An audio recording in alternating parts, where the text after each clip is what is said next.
হ্যাঁ আব্বাই খাটাইতেছে রোদ্দে ফুকা দিয়ে লাভ কি? রোদ্দে ফুকা দিয়ে গেলে পাকবো মিষ্টি লাউ, পাকলে বেশি দামে বিক্রি করা পারবো। রোদ্দে ফুকা দিলে পাকে কারা কিছু মানে পাকে আব্বা পাকে না? রোদ্দে ফুকা দিলে ওটা কালারটা সুন্দর সুন্দর হয়।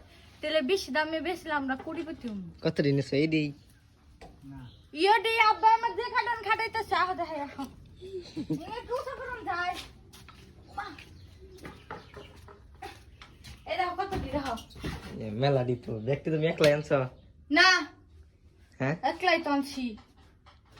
দেখো কত মনে এগুলা এগুলা ব্যক্তি পাকাইবে পাকলে বেশি দামে বেচান যাব। বেশি দামে বেচলে আমরা কোটিপতি হব। না কোটিপতি হবে নাই কইছে আর আছে যেখানে বড় বড় মিষ্টি লাও না এখানে বেশি দামে বেচুন। তাই আব্বাই জানো আজকে বেশি মিষ্টি লাউ কিনে আনছে কেনি আমার। এই যে মনে করো যে খাটাবেন নিগে কয় কি তোমারে জাত করবেন নিগে এই যে মিষ্টি লাউ নিয়েছি এগিনা কিনে আন যাই এই দুইটা নাই নে কত এরা করে নিয়ে নই মাথায় নিম। ও বাবা মাথায় নিয়েছে তোমার মানুষ জানবো না রে না হবো না। হ্যাঁ আব্বা এটা তাও কয় কেজি হবো? 8 কেজি দেব। 8 কেজির মতন হবো। 8 কেজি 8 কেজি উঁচা করার বা আমি দেহ উঁচা করার।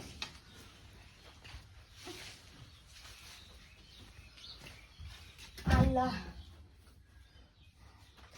আমাদের কাছ থেকে যারা যারা এই এত সুন্দর সুন্দর পাকা পাকা মিষ্টি লাউ নিতে চান অবশ্যই কমেন্ট করবেন, ঠিক আছে? আর বলবেন মিষ্টি লাউগুলা কিরকম। আলহামদুলিল্লাহ আল্লাহ আমাদের ফসল অনেক ভালো দিয়েছে, আশা করি আবারও দিবে, কারণ ক্ষেত ভাঙ্গা হচ্ছে, আবার বোনা হবে। তো আপনারা যদি নিতে চান এরকম মিষ্টি লাউ অনেক মিষ্টি ভালো, তাহলে অবশ্যই কমেন্ট করবেন। আপনাদের কমেন্টের আশায় থাকি।